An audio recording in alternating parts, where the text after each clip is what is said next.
तत्सत्। श्रीमते रामचंद्राय नमः। ओम नमः परमहंसास्वादित चरण कमल चिन्मकरंदाय भक्तजनमानस निवासाय श्री रामचंद्राय वागीशायस्य वदने लक्ष्मीर्यस्य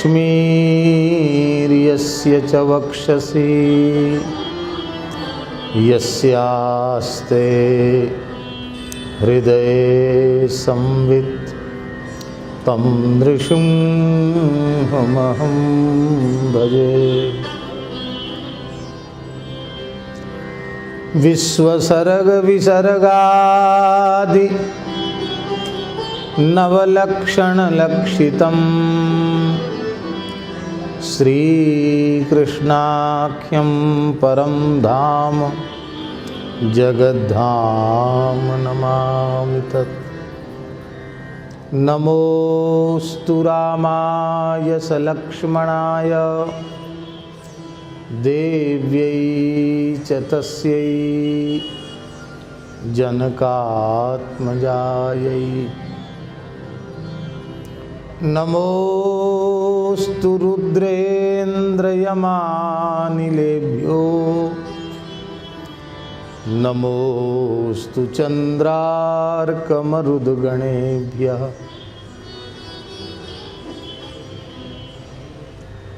रामं रामानुजं सीतां भरतं भरतानुजं सुग्रीवं वायुसूनुञ्च प्रणमामि पुनः पुनः।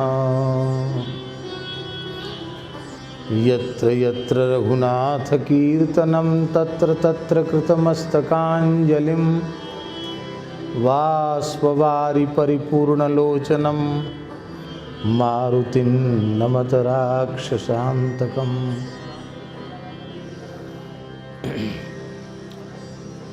प्रहलाद नारद पराशर पुंडरीक व्यासाम्बरीश शुक शौनक भीष्मदाल्भ्यान् रुक्मांगदार्जुन वसिष्ठ विभीषणादीन् पुण्यानिमान् परम भागवतान् नमामि। वाञ्छाकल्पतरुभ्यश्च कृपा सिन्धुभ्यैव च पतितानां पावनेभ्यो वैष्णवेभ्यो नमो नमः।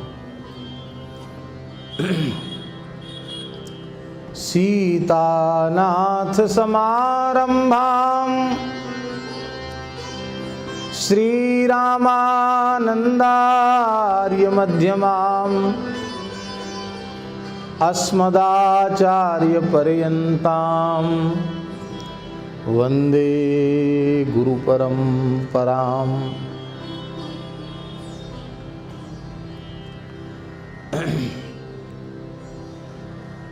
भक्त भक्ति भगवंत गुरु चतुर नाम बपुएक, इनके पद वंदन किए नाशै विघ्न अनेक।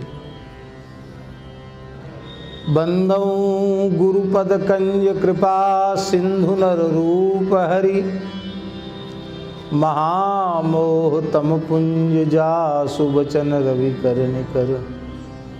बंदौ तुलसी के चरण जिनकीन्हो जग काज, कलि समुद्र बूढ़त लख्यो प्रगट्यो सप्त जहाज। प्रणवं पवन कुमार खलवन पावक ज्ञान घन जासु हृदय आगार बसहि राम सरचापधर। श्री राम जय जय राम, श्री राम जय राम, श्री राम जय जय राम,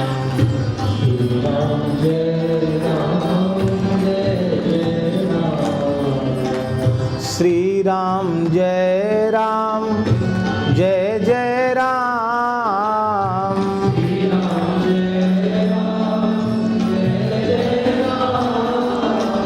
श्री राम जय जय राम,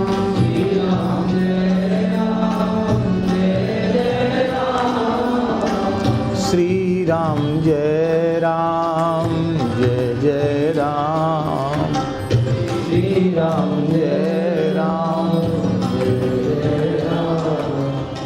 सीताराम जय सीताराम,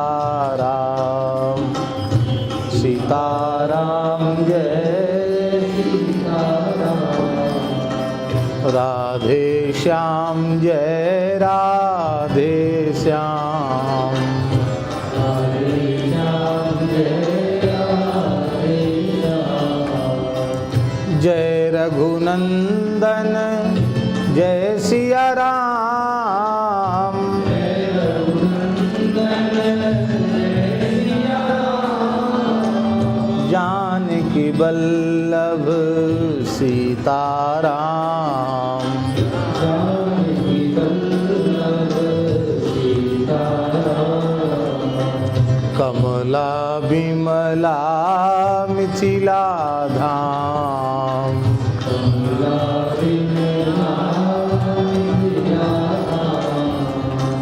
अवध सरयू सीताराम, अवध सरयू सीताराम, जय जय श्यामा जय जय श्याम, जय जय श्यामा जय जय श्याम, जय जय श्री वृंदावन धाम, जय जय श्री वृंदावन धाम, श्री राम जय जय राम, श्री राम जय जय राम, श्री राम जय जय राम, श्री राम जय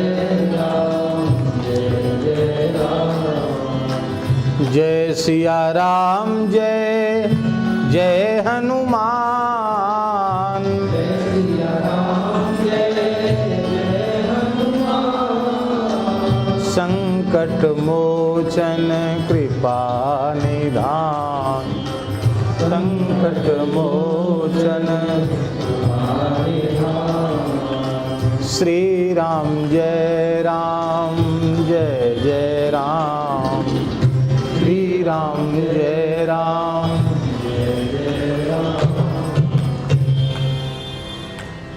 श्री सीता रामचंद्र भगवान की, श्री ओरछा राम राजा सरकार की, श्री मेहंदी बाग बिहारिणी बिहारी जी महाराज की, श्री कनक भवन बिहारिणी बिहारी जी महाराज की, श्री हनुमान जी महाराज की, श्री वृंदावन बिहारी लाल की, श्री यमुना महारानी की, श्री गिरिराज महाराज की, यज्ञेश्वरी जगत जननी गौ माता की, अखिल गोवंश की जय, श्री ओरछा सुरभि गोधाम की जय, श्री पथमेड़ा गोधाम की जय। श्री जड़खोर गोधाम की,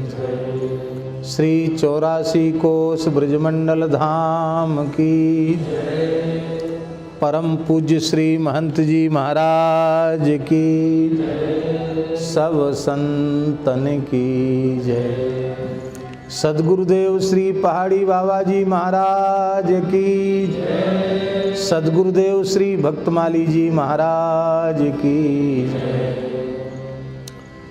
सद्गुरुदेव श्री करह बिहारी सरकार की जय। सब संतन की जय, सब विप्रन की जय, सब भक्तन की जय। जय जय श्री राधे। समस्त प्रभात फेरी बालन की जय। जय जय श्री सीताराम। हर हर महादेव। हरिशरणम। अनंत कोटि ब्रह्मांड नायक सर्वेश्वर परात्पर परब्रह्म भगवान श्री हरि की महती कृपा करुणा से परम पवित्र धनुर्मास में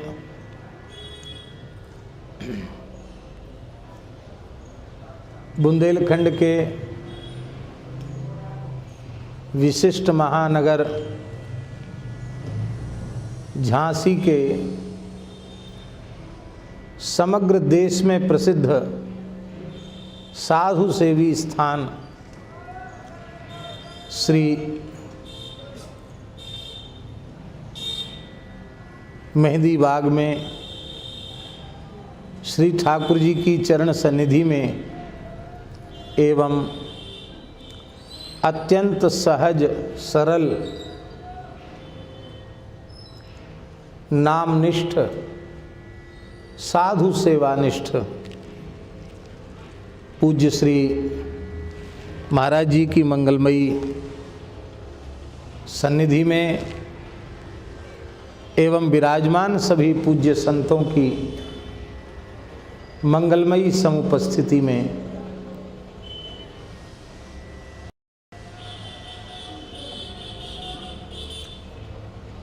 हम आप सबको मानव जीवन का सर्वोत्कृष्ट फल सत्संग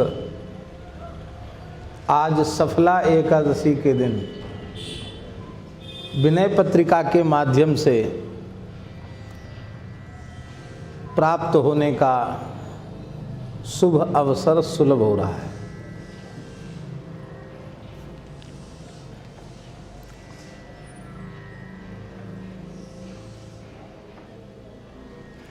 परम पूज्य श्री महंत जी महाराज की आज्ञा विगत काफ़ी लंबे समय से आपकी आज्ञा है, पर आज ठाकुर जी ने 2 दिन तक एकादशी और द्वादशी अपने चरणों में बैठने का सौभाग्य प्रदान किया है।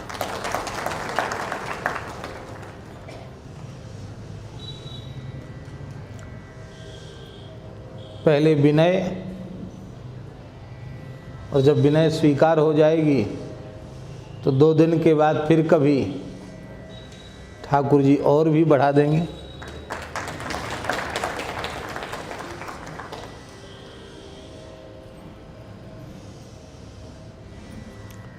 पूज्य संत श्री गोपालाचार्य जी महाराज विनोद में कहते थे कि वर्तमान समय में सब कहते क्या करें, समय की बहुत कमी है, समय का बड़ा अभाव है। तो समय का अभाव ये तो सभ्य भाषा में हुआ, और इसी को उर्दू में कहा जाए तो क्या कहोगे? बखत कम है तो कहते थे कम वक्त। तो श्री गोपालाचार्य जी कहते थे सब कम वक्त हो गए, किसी के पास वक्त नहीं है।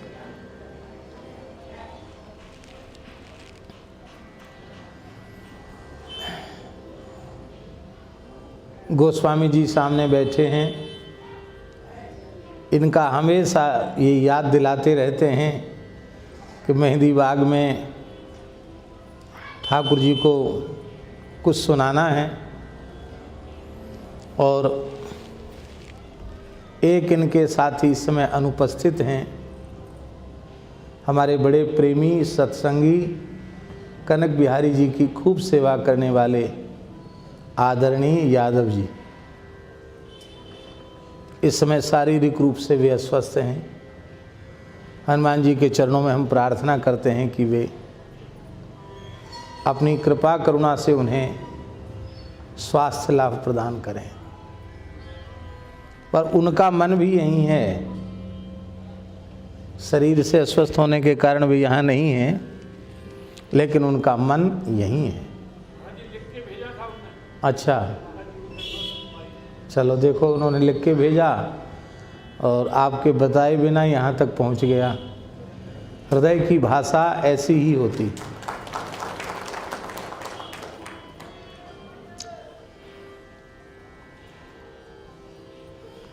अभी जो संचालन कर रहे थे उन्होंने विनय पत्रिका का संक्षिप्त परिचय आपको करा ही दिया है।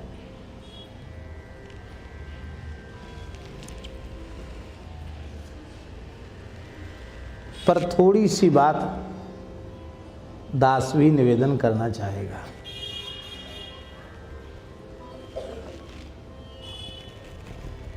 संस्कृत साहित्य में इतिहास और पुराण को बहुत महत्वपूर्ण माना गया है।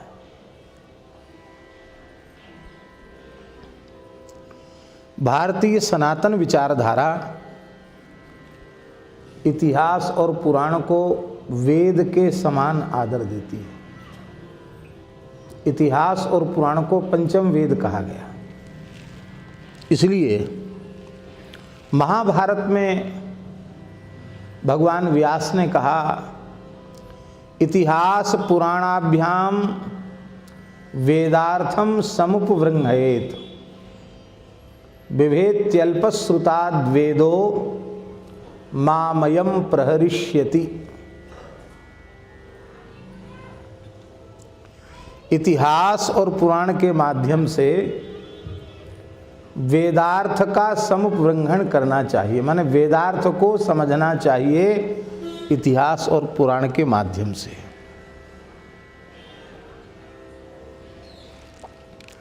जो अल्पश्रुत है उससे वेद भगवान भयभीत रहते हैं। विभेति माने डरता है, भगवान वेद डरते हैं। क्यों? माम अयम प्रहरिष्यति, अयम माम प्रहरिष्यति, ये मेरे ऊपर प्रहार करेगा, अर्थात मेरे स्वरूप को ही विखंडित कर देगा, अंग भंग कर देगा मुझे।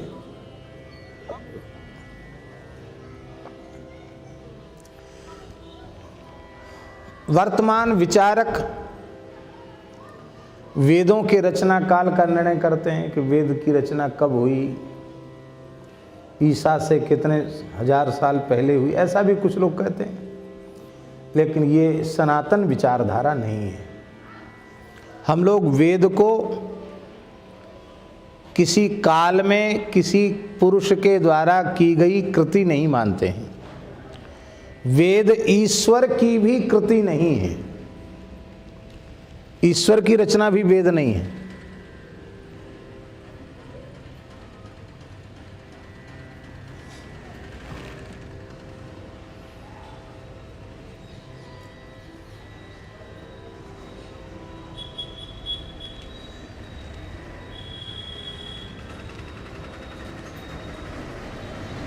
इसलिए वेदों को नित्य सिद्ध, अनादि और अपौरुषेय माना जाता। नित्य सिद्ध, अनादि, कोई रचना काल होगा तो अनादित्व तो समाप्त हो जाएगा। अपौरुषेय, किसी पुरुष की कृति नहीं है।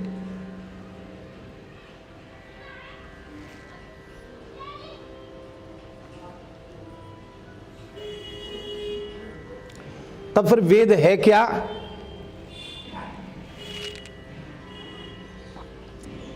सुखदेव जी के शब्दों में भागवत जी में, वेदो नारायण साक्षात् स्वयंभूरिति सुश्रुम। छठे स्कंद में वेद साक्षात नारायण है और स्वयंभू, स्वयंभू माने उसका कोई कर्ता नहीं है, वो स्वयं ही प्रकट हुआ है। साक्षात नारायण।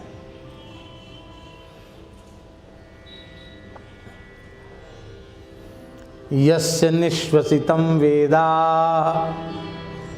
ब्रह्मांडं च कलेवरम। उस विराट पुरुष परमात्मा की जो श्वास प्रश्वास है, श्वासोच्छ्वास है, उसी को वेद कहते हैं। अब देखिए, बहुत बारीक बात है। हम पूछें कि आपका श्वास प्रश्वास कब से है, तो आप क्या कहेंगे? जब से हमारे देह में चेतना है, जब से हमारी गर्भ से ही श्वास प्रश्वास है कि नहीं?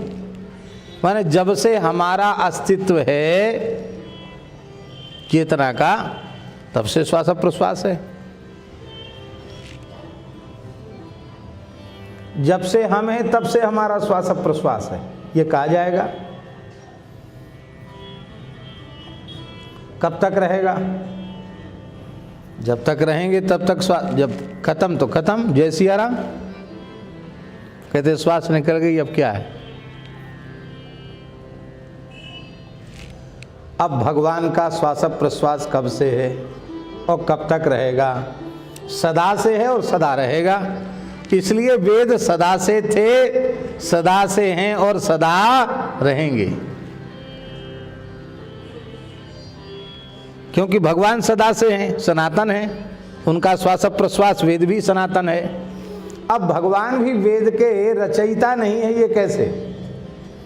अब दूसरा प्रश्न हम आपसे करते हैं, आप अपने श्वास प्रश्वास के सर्जक हैं क्या?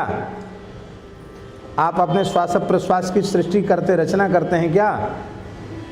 ये श्वास प्रश्वास आपकी कृति है क्या?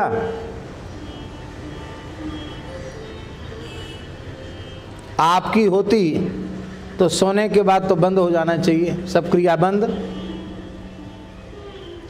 सुषुप्ति के काल में हमारी स्थूल इंद्रियां ये तो अपनी क्रियाकलाप बंद कर ही देती हैं। सूक्ष्म इंद्रिय, अंतर इंद्रिय जिसको कहते हैं, मन बुद्धि चित्त अहंकार, ये भी काम करना बंद कर देते हैं।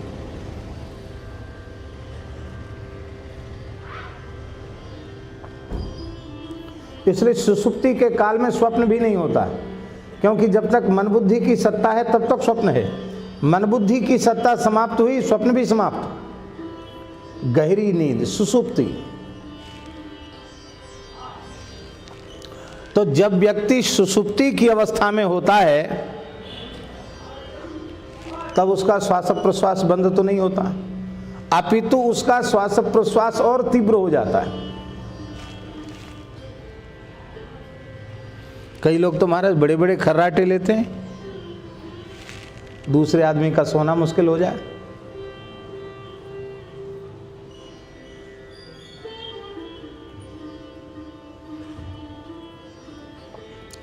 जैसे हम अपने श्वास प्रश्वास के रचयिता नहीं है, ऐसे भगवान का भी सहज, क्योंकि वो सहज है, इसलिए इस पूरे आर्ष सिद्धांत को तुलसीदास जी महाराज ने कहा, जाके सहज श्वास श्रुति चारी, सहज श्वास सो प्रभु पढ़े यह कौतुक भारी। वेद भगवान का श्वास प्रश्वास है, वेद नित्य सिद्ध अनादि अपौरुषेय हैं, वेद अत्यंत गंभीर हैं। भगवान व्यास कह रहे हैं मुह्यंत यत् सूरयः, बड़े बड़े सूरी भी वेदार्थ के संबंध में मोहित हो जाते हैं।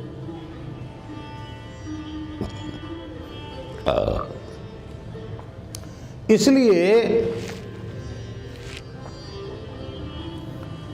वेदों के तात्पर्य को समझाने के लिए भगवान ने स्वयं ही व्यास रूप में अवतार ग्रहण किया। व्यास नारायण के रूप में भगवान प्रकट हुए और प्रकट होकर भगवान ने विचार किया कि ये सब ऊटपटांग अर्थ लगाएंगे, हमारे स्वरूप को विखंडित करेंगे। इसलिए भगवान ने स्वयं व्यास रूप में अवतीर्ण होकर के इतिहास और पुराण के माध्यम से वेदार्थ लिखा, वेदों का भाष्य लिखा।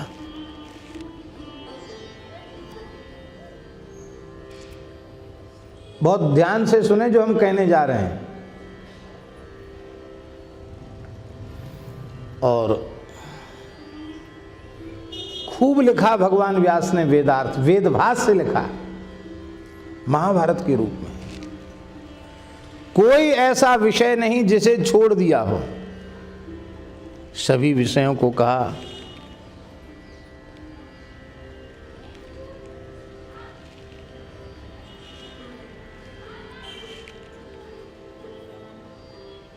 कहाँ गए पस्तूर जी? आए थे, दिखाई दिए थे, कहाँ गए?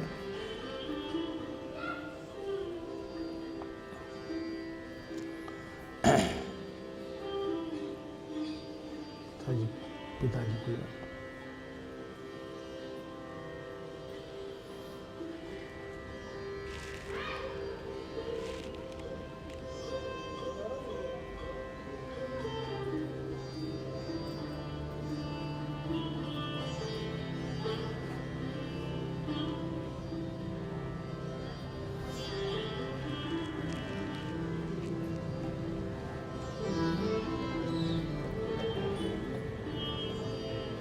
बहुत प्यारी बात।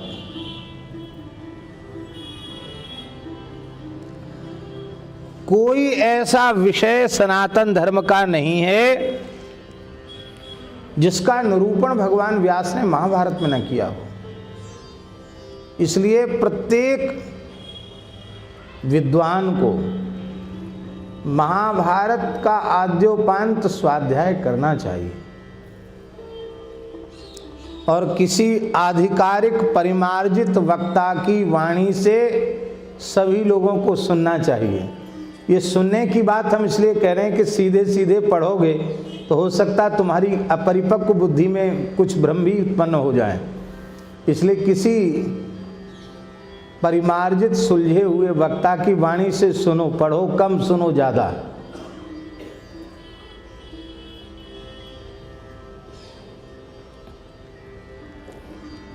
अनुपम अद्वितीय है महाभारत। हम आपको सत्य कह रहे हैं। 1 महीने की जो महाभारत कथा हुई थी,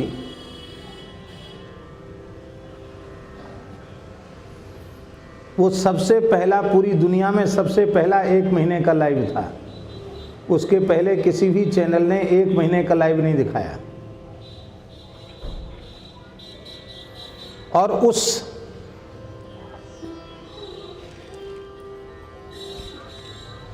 महाभारत की कथा से जितना लाभ पूरे विश्व को हुआ, हम समझते हैं उतना लाभ अब तक किसी के द्वारा नहीं। केवल यही नहीं, भारत के बाहर अनेकों देशों में लोगों के जीवन बदल गए। ऐसा है महाभारत।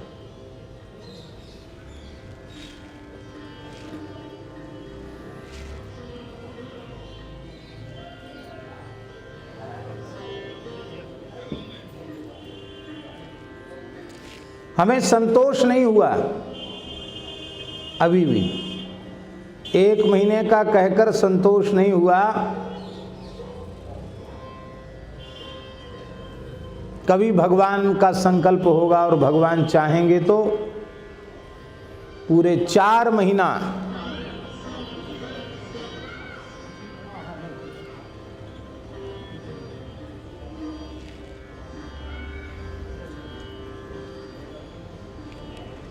यहाँ गद्दा पे, यहाँ आगे आगे इधर ले आओ, तो वहाँ सामने रहेंगे तो उनको दिखेगा।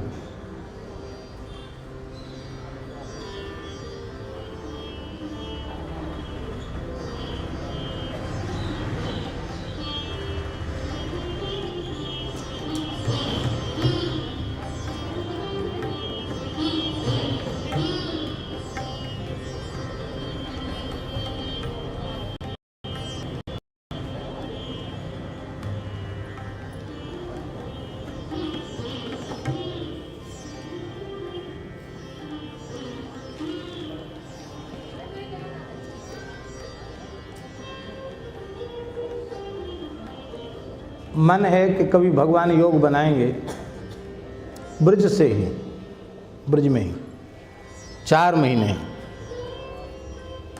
बिना संगीत के, सीधी सीधी कथा।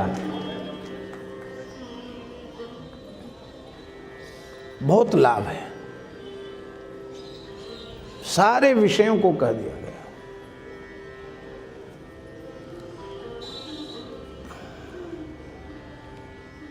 18 पुराण भगवान व्यास ने लिखे। महाभारत के पश्चात 17 पुराण प्रकट हुए।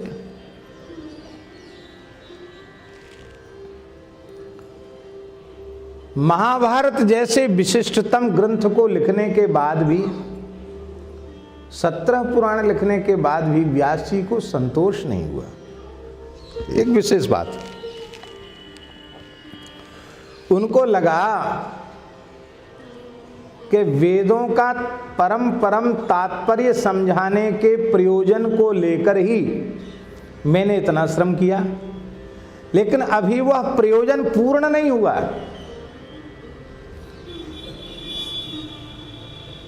वेदों का परम तात्पर्य इसी में है कि जीव सर्वतो भावेन भगवान का हो जाए, भगवत शरणापन्न हो जाए, भगवत प्राप्ति कर ले। वो प्रयोजन तो अभी सिद्ध नहीं हुआ।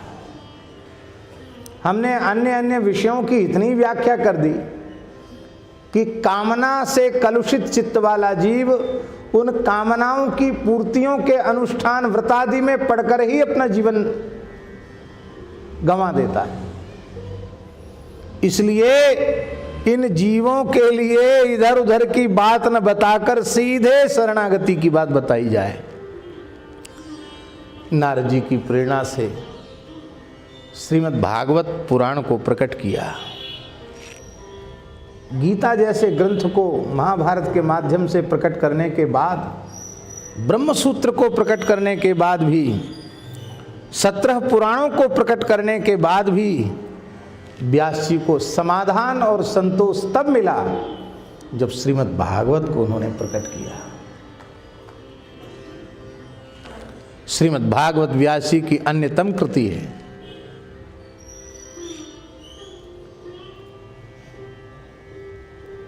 स्मृति के बिना हम अपने जीवन में आचार की प्रतिष्ठा नहीं कर सकते। इसलिए प्रत्येक हिंदू को, सनातनी को किसी न किसी एक स्मृति को मानना पड़ेगा। इस स्मृति के अनुसार हम अपना जीवन चलावें। और सभी स्मृतियों में 18 स्मृतियां हैं। उन 18 स्मृतियों में प्रधान स्मृति मनुस्मृति है।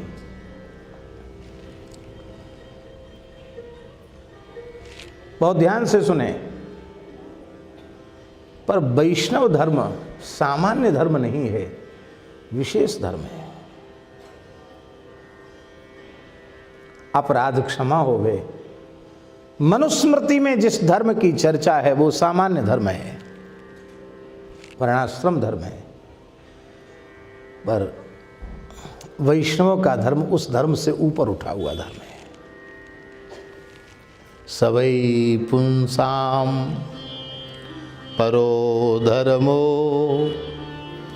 यतो भक्तिरधोक्षजे अहैतुक्य प्रतिहत ययात्मा संप्रसीदति।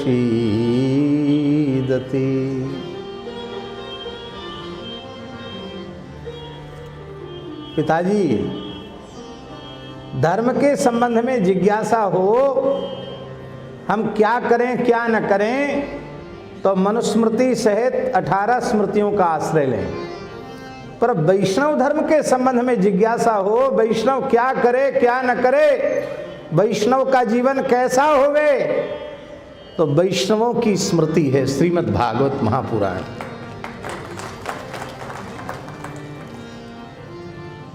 श्रीमद् भागवतम प्रमाणममलम,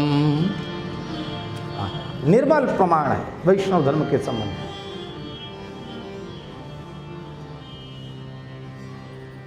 क्या कहना, भागवत तो भागवत है।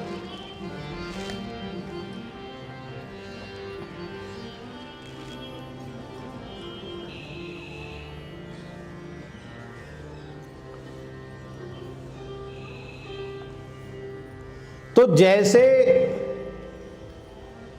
भगवान ने व्यास रूप में प्रकट होकर वेदों के अंतिम निचोड़ को भागवत के रूप में प्रकट किया और उन्हें पूर्ण संतोष हुआ, ऐसे ही साक्षात भगवान वाल्मीकि महर्षि ने कलिमल ग्रसित जीवों को पावन करने के लिए, उनका उद्धार करने के लिए तुलसीदास जी के रूप में अवतार ग्रहण किया और इतिहास पुराण के रूप में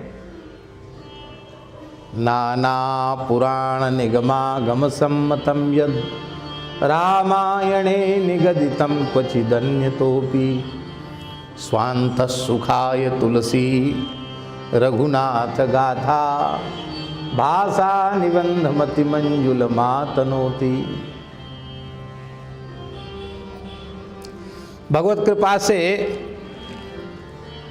हमारा विचार रहता है कि सभी पुराणों का एक बार हम मूल पारायण कर जाएं, तो उनमें विष्णु पुराण, मार्कंडेय पुराण, शिव पुराण, महाभारत, स्कंद पुराण,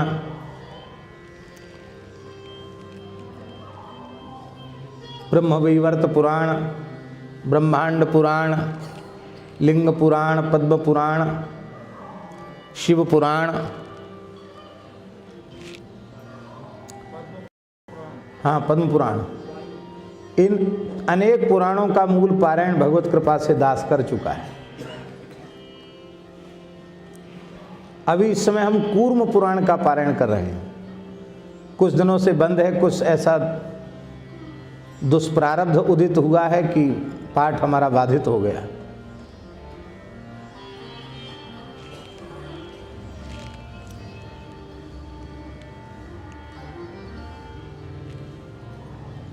तो हम ये पुराणों का जो पाठ करते हैं, तो यद्यपि हमें मानस जी का अभ्यास नहीं है, क्योंकि पाठ नहीं करते, बिना पाठ के कैसे अभ्यास हो।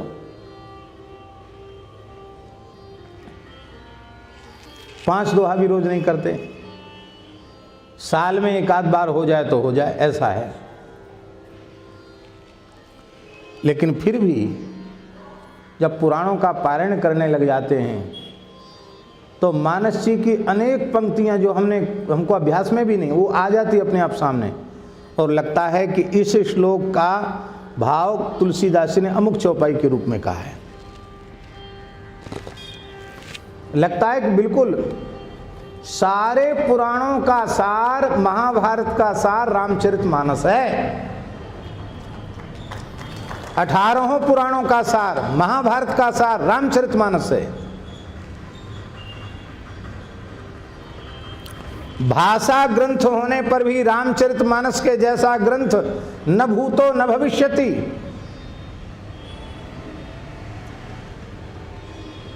जगत गुरु रामानंदाचार्य श्री तुलसी पीठाधीश्वर जी महाराज वो कहते हैं, सर्व ग्रंथान परित्यज्य मानसम शरणम व्रज,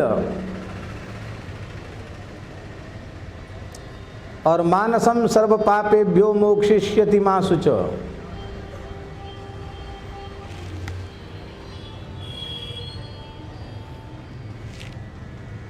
बहुत अनुपम ग्रंथ है रामचरितमानस, अनुपम।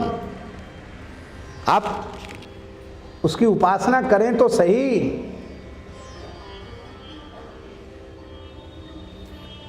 वेदों के तात्पर्य को वाल्मीकि महर्षि ने रामायण के रूप में प्रकट किया, रामायण के तात्पर्य को भाषा ग्रंथ रामचरितमानस के रूप में प्रकट किया, और इसके बाद भी तुलसीदास जी को संतोष पूरी तरह नहीं हुआ, ये हम कहना चाहते हैं। तब हनुमान जी की आज्ञा से कलिकाल के जीवों के कलिगत दोषों के निवारणार्थ हनुमान जी की आज्ञा से कलयुग को दंडित कराने के लिए, कलयुग में साधक भगवत प्राप्ति के अधिकारी हो सकें, इसके लिए हनुमान जी की आज्ञा से उन्होंने विनय पत्रिका का लेखन किया। और विनय पत्रिका को रघुनाथ जी ने अपने हाथ में लिया है। करी रघुनाथ हाथ सही है, राम जी ने सही किया, हस्ताक्षर किया उस पर, ग्रंथ में लिखा हुआ है।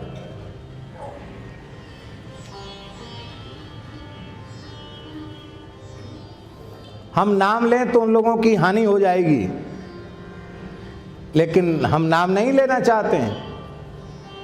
सैकड़ों की संख्या में पूरे देश में ऐसे लोग हैं जो विनय पत्रिका का पारायण करके ऐसे ऐसे अनुभव प्राप्त कर रहे हैं जो सबके सामने कहने के योग्य नहीं है।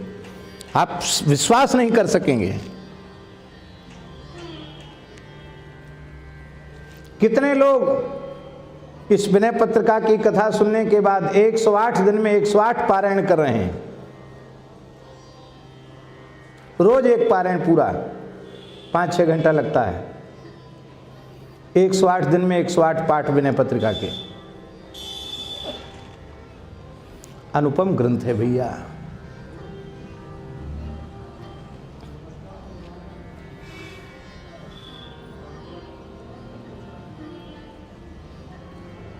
सदगुरु का कार्य क्या है? सदगुरु का कार्य क्या है? शिष्य के समस्त दोषों का प्रक्षालन करके उसे भगवान का भोग्य बना दे, यही सदगुरु का कार्य है। और तुलसीदास जी महाराज ये जानते थे कि कराल कलिकाल में हमारे जैसे, हम अपने लिए कह रहे हैं, हमारे जैसे रोटी राम तो खूब दिखाई पड़ेंगे। बढ़िया वेशभूषा बनाकर, रंग बिरंगे कपड़े पहनकर मांगने खाने वाले बहुत दिखाई पड़ेंगे, लेकिन जिनमें गुरुत्व हो, जिनमें साधुता हो, ऐसे महानुभाव खोजने से बड़ी कठिनाई से मिलेंगे। समर्थ सद्गुरु नहीं होंगे ये नहीं कहा जा सकता, पर अति दुर्लभ होंगे। ऐसी स्थिति में कोई जीव इसी जन्म में भगवत प्राप्ति करना चाहे तो उसका क्या साधन है भैया? उसका साधन है, तुलसीदास जी ने समर्थ सद्गुरु के रूप में विनय पत्रिका को विराजमान कर दिया है। आप विनय पत्रिका का आश्रय लेकर इसी जन्म में इसी शरीर से अपने आराध्य के युगल चरणारविंदों को प्राप्त करके धन्याति धन्य हो सकते हैं, कृतार्थ हो सकते हैं। बस प्रार्थना ही है, हृदय से विनय पत्रिका का आदर करो। क्या कहना। हम यह बात प्रतिज्ञा पूर्वक कह रहे हैं,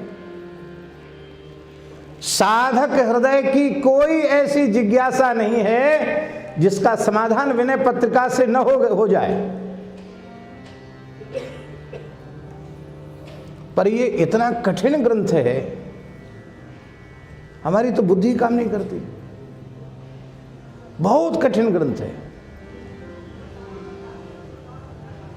अति क्लिष्ट है, बहुत गंभीर है। ये तो सद्गुरु भगवान की कृपा से, तुलसीदास जी महाराज की कृपा से हम कुछ चर्चा करके अपनी वाणी को पवित्र कर रहे हैं। हमारी गति नहीं है इसमें, हमारी योग्यता इसमें नहीं है। जैसे भगवान व्यास को भागवत लिखने के बाद फिर कुछ लिखना जरूरी नहीं रह गया, पूरा हो गया लिखना, ऐसे ही विनय पत्रिका के लेखन के बाद गोस्वामी जी पूर्ण संतुष्ट हो गए। अब आवश्यकता नहीं है। किसी भी संप्रदाय का साधक हो, केवल वैष्णव परंपरा नहीं, हमारे वैदिक सनातन धर्म के सभी सत संप्रदाय, चाहे वे शैव शौर शाक्त, गणेशोपासक अथवा वैष्णव उपासना पद्धति वाले हों, पंचदेव, गणपति, शिव, शक्ति, सूर्य और भगवान नारायण, रामकृष्ण नारायण, आप किसी भी आस्तिक संप्रदाय में दीक्षित हों, हम ये नहीं कहते आप अपनी निष्ठा बदलिए, लेकिन आपको एक दिशा विनय पत्रिका के माध्यम से मिल जाएगी। ये बात हम दावे से कहते हैं। अद्भुत ग्रंथ है, अनुपम ग्रंथ है। हमारे वृंदावन में निम्बार्क संप्रदाय के एक विद्वान थे, बाबा श्री घनश्याम दास जी, शांति निकेतन वाले महाराज जी, बहुत उच्च कोटि के महापुरुष थे। जगत गुरु निम्बार्काचार्य जी महाराज ने सलेमाबाद वाले बड़े महाराज जी, जिनका गोलोकवास हो गया है, उन्होंने सबसे पहले उनका पूजन और सम्मान वृंदावन में किया था। 100 वर्ष के होकर के वो भगवत धाम पधारे। रसिकों की वाणी साहित्य का ऐसा अनुपम विद्वान कोई दूसरा नहीं था उनके जैसा। पूरी महावाणी कंठस्थ, आचार्यों की वाणी की वाणियां कंठस्थ, और आहर्निश उसी भाव उसी रस में वे डूबे रहते थे। हमारे महाराज जी भी उनके पास कभी कभी आते जाते थे, हम भी कभी जाते थे, महाराज जी के साथ जाते थे, वैसे भी चले जाते थे।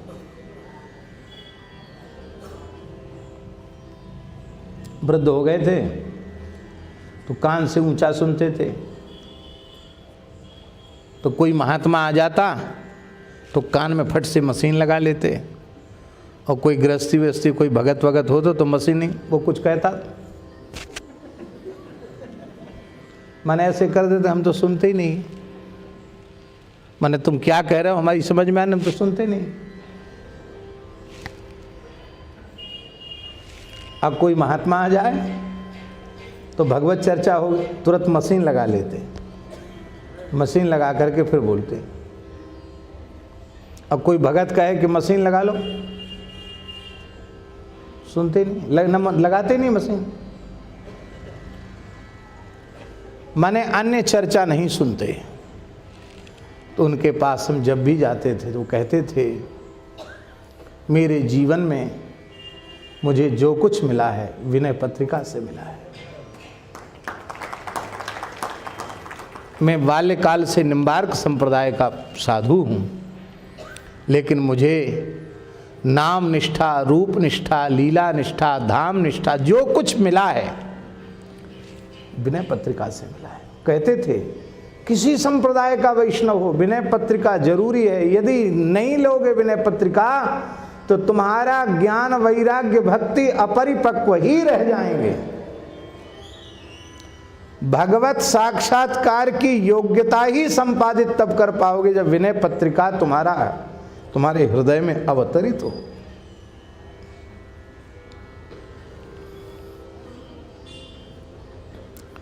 पूज्य श्री करह वाले महाराज जी तो नित्य प्रति विनय पत्रिका श्रवण करते थे। हमने करह में भी अपने नेत्रों से देखा, विनय पत्रिका का बहनें गायन करती थी और महाराज जी भी गुनगुनाते थे, मामा जी भी सुनाते थे विनय पत्रिका के पद।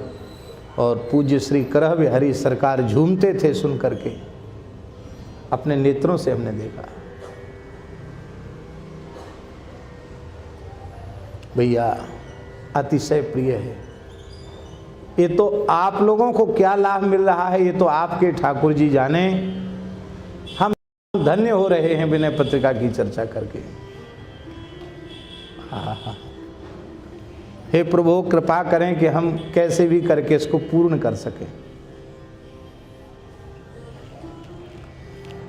श्री राम जय जय राम, श्री राम जय राम, श्री राम जय जय राम, श्री राम जय राम, श्री राम जय जय राम, श्री राम जय जय राम, श्री राम जय जय राम, श्री राम जय जय राम।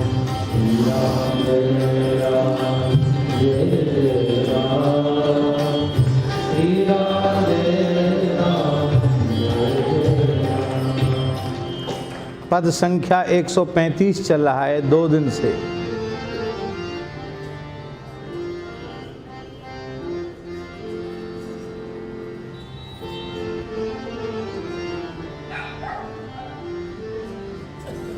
राम सनेही सो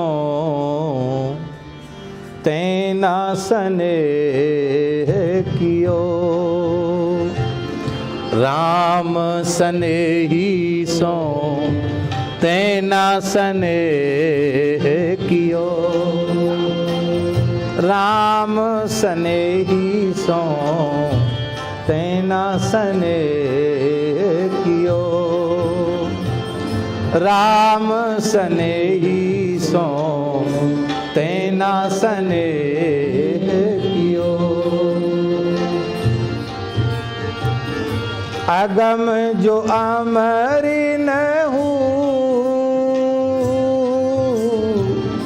सो तनु तो ही दियो, अगम जो अमरिन हो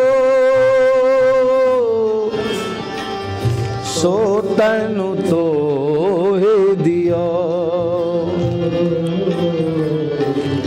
राम स्नेही सो तैना स्नेह कियो,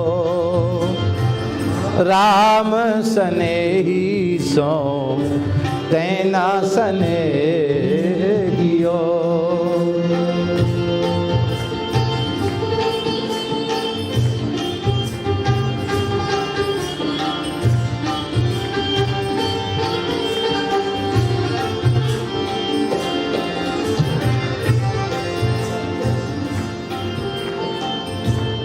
दियो सुकुल जन्म शरीर सुंदर, हेतु जो फल चारि को, दियो सुकुल जन्म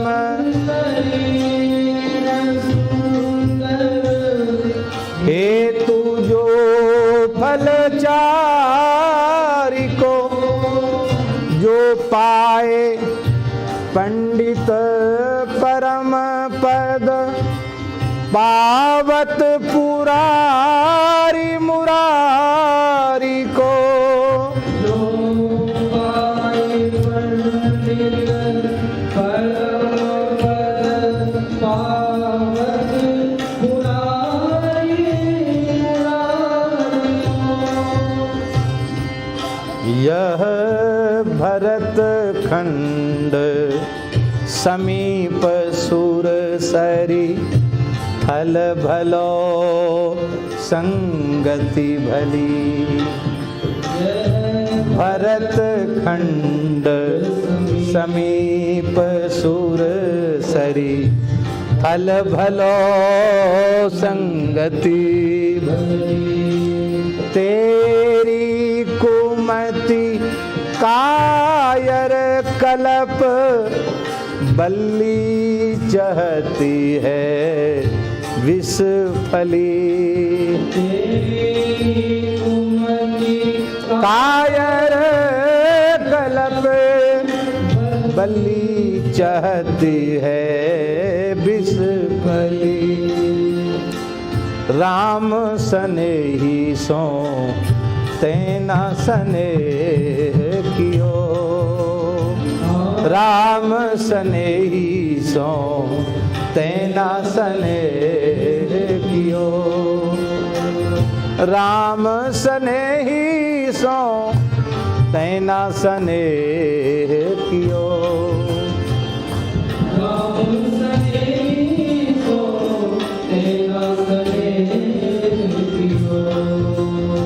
राम स्नेही सो तेना स्नेह कियो राम स्नेही सो तेना स्नेह कियो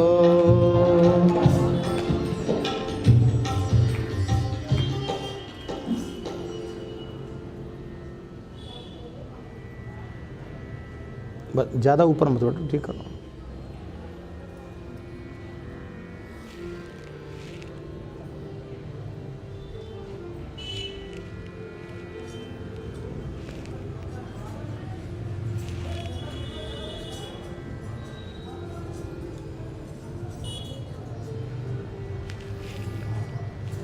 ये